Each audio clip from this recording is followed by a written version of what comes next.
the Chicago Bears trade for a former first-round pick, 2022's own Treylon Burks from the Tennessee Titans. That's where we'll kick off today's episode of Chicago Bears Now.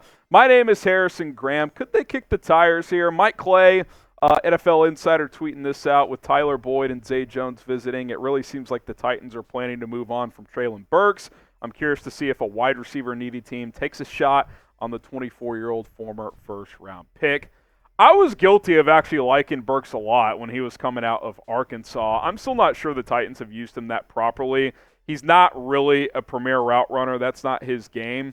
He was supposed to be kind of like a worse route running, but similar than A.J. Brown, but physical, run after the catch, Deebo Samuel type. I mean, that's really what he did at Arkansas. They just got him the ball in space, and he would break tackles and make things happen. Obviously, through 2 years, he hasn't been that productive. He finished 2022 fairly strong, and then it didn't really carry over into 2023. But big play potential, 70-yard play this past season for the Tennessee Titans. And look, let's call a spade a spade. He's been a bust so far. It has not panned out. He doesn't separate that well on routes. But I still think there's talent in there, and I still think utilized properly, he could be impactful. I think in the new kickoff rules, he could be an interesting return option as kind of a rugged returner. But you look at what the Bears have at the position right now, yes, the trio is awesome. It's probably the best wide receiver trio in football. But what do you have after that? You have question marks. Velus Jones, is he going to be a piece on this team this year? I like Tyler Scott. I think he's the heavy favorite to be your wide receiver 4, but it's not like he's established. You brought back Dante Pettis. You have got Colin Johnson. The depth is still a question. There's no doubt about it. And your top 3 aren't going to play every single snap of every single game. Other guys got to be ready to take some snaps. Guys get injured. You got to have at least interesting options beyond your top 3. And that's the word I would use for Treylon Burks. It's an interesting thought to have. Now, I would not give up much. I'm throwing kind of the classic late-round pick swap here, and I'm not sure Tennessee would take this. I think they'd want to at least get like a 5th or a 6th isolated without having to send back a 7th. But if you could pull off the late-round pick swap to get Treylon Burks, I mean, I'd take a swing here. You still got 2 years left on his rookie deal, potentially 3 if you were to pick up his 5th year, which very unlikely unless he had an awesome year here in 2024. But again, that's a top 25 pick. If you could get him for a day 3 capital swap, I certainly would not be opposed to that if I was Ryan Poles.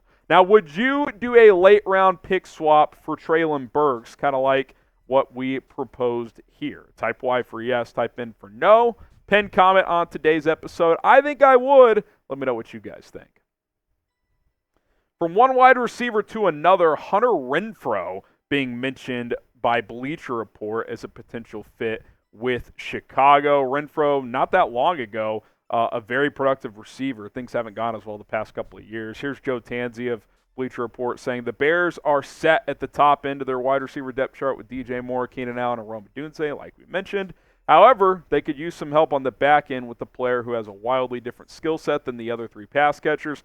Hunter Renfrow fits that mold and could be justified as a low-risk, high-reward, cheap signing before training camp.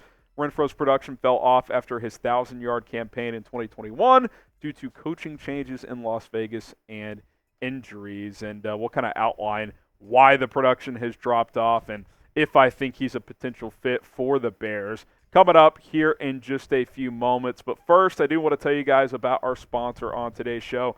That is PrizePicks. If you go to prizepicks.com/CLNS and use the code CLNS, you can get a deposit match up to $100 for the best daily fantasy sports app that exists. 3 million active users on a daily basis using the PrizePicks app, and there's no better time than now to play PrizePicks. Why? Because the NBA playoffs are ongoing. The NHL playoffs are underway as well, and you got Major League Baseball season-long NFL stat projections, and that's how it works.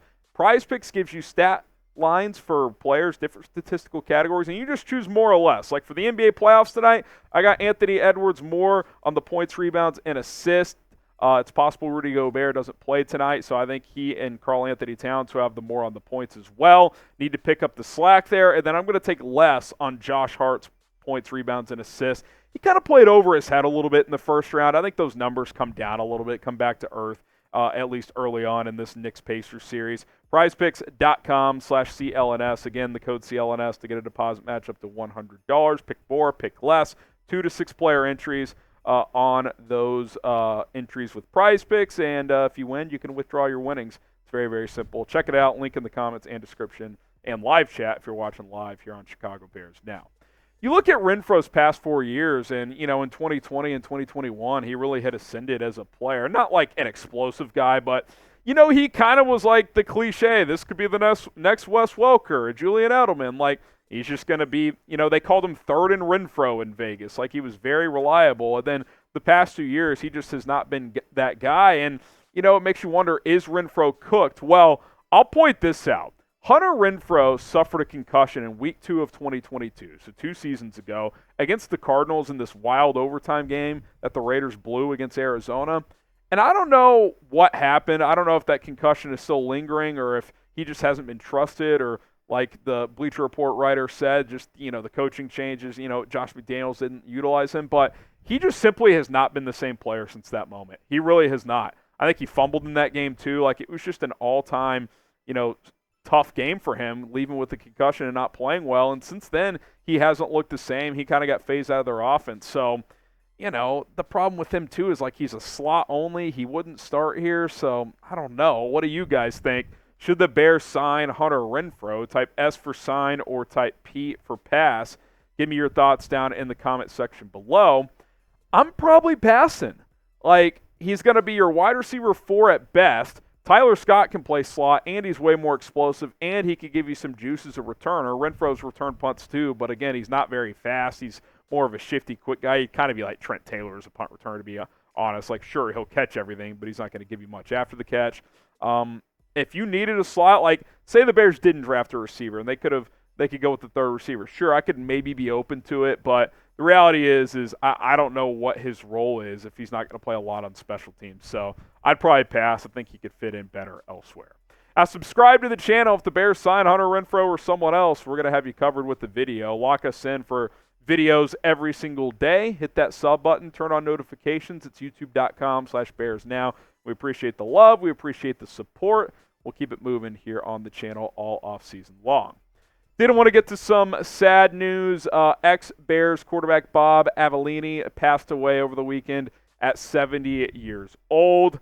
Kind of like fringe starter, backup type. The numbers obviously not very good as a player, but he passed away over the weekend. He did lead the Bears to the 1977 playoffs, so did just want to express our thoughts with his family as he passes here. But obviously, former Bears quarterback, overlapped some with Walter Payton, who we got to play with, and did lead a playoff team in 1977. So Bob Avellini passing away at 70. Seeing some people saying rest in peace in the chat, so feel free to do so.